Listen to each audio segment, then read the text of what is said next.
Students आज हम बात कर रहे हैं क्वाड्रेटिक इक्वेशन की स्टैंडर्ड फॉर्म कैसे बनानी है हमने।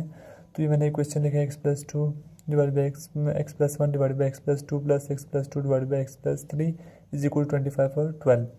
तो इसकी मैंने स्टैंडर्ड फॉर्म बनाई जो कि हमारे पास होती है ए एक्स के प्लस बी एक्स प्लस सी की फॉर्म में। और इसका मैंने एलसीएम भी ये लिख दिया है जो आ रहा है हमारे पास x plus two x plus three and 12 x plus two x plus three and 12। अब हमने इस एलसीएम को मल्टीप्लाई करना है बोथ साइड इक्वेशन वन के। ये मल्टीप्लाई हम क्यों करें, क्योंकि हमने डिनोमिनेटर वाली फॉर्म सारी ख़त्म करनी है। जब हमारे पास डिनोमिनेटर वाली फॉर्म ख़त्म हो जाएगी तो हमारे पास क्वेश्चन को सॉल्व करना इजी हो जाएगा। तो स्टूडेंट मैंने ये कर दिया मल्टीप्लाई फर्स्ट के साथ भी x plus two x plus three 12 into x plus one divide by 12 x plus one divide by x plus to. इसी तरह नेक्स्ट मैंने इस टर्म के साथ भी इसको मल्टीप्लाई कर दिया है, ये आपको नज़र आ रहा है x plus to divide by x plus three multiply by LCM.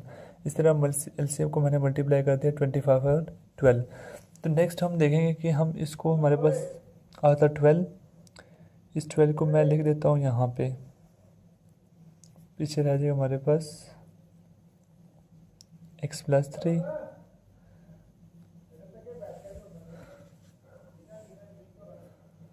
ये हमारे पास आ रहा है एक्स प्लस थ्री इंटू, मैं इसको इधर रेस करके दोबारा से कर लेता हूँ।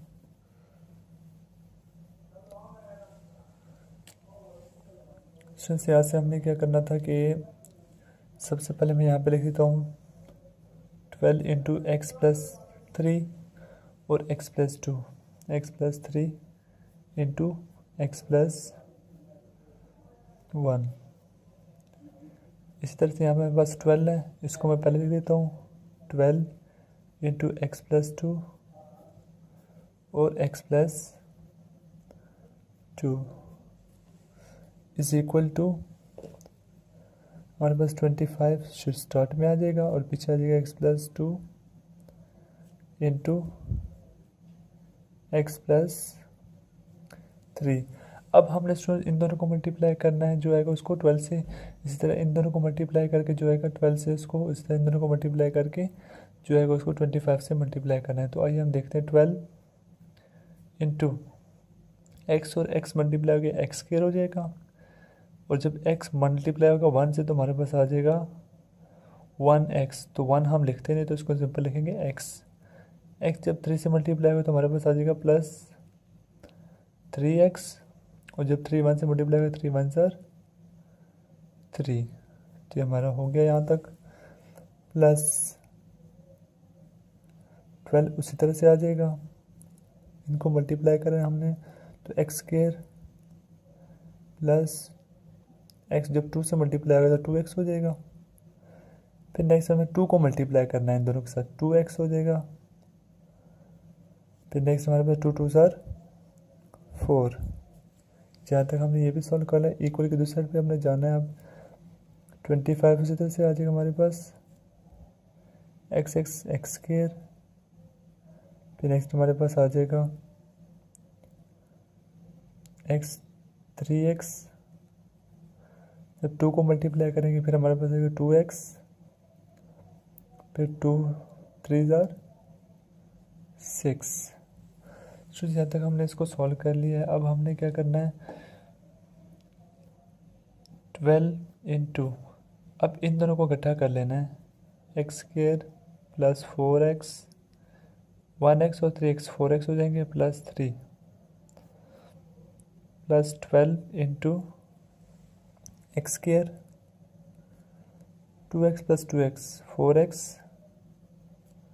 Plus 4 is equal to 25 into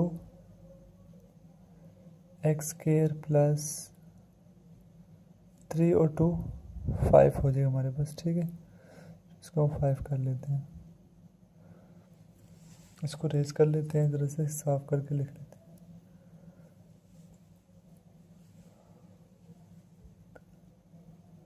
3 2 sir और 3 और 2 5 हो जाएगा हमारे पास 5x प्लस 6। नेक्स्ट हम करेंगे मल्टीप्लाई इस 12 को इधर, इस 12 को भी उस 25 को भी, तो हमारे पास आ जाएगा 12x स्क्वेयर। 12 को 4 से मल्टीप्लाई करेंगे तो हमारे पास आ जाएगा 48 एक्स। जब 12 को 3 से मल्टीप्लाई करेंगे हमारे पास आ जाएगा 36 प्लस, अब हमने मल्टीप्लाई करना है इनको आपस में, तो 12x स्क्वायर आ जाएगा हमारे पास इसी तरह से, प्लस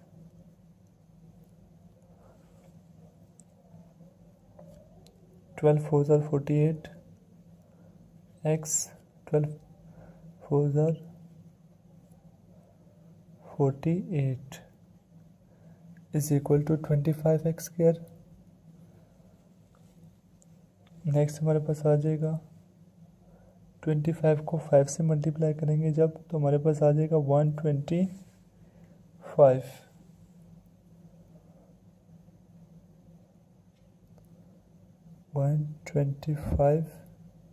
एक्स। जब 6 के साथ मल्टीप्लाई करेंगे तो हमारे पास आ जाएगा 150।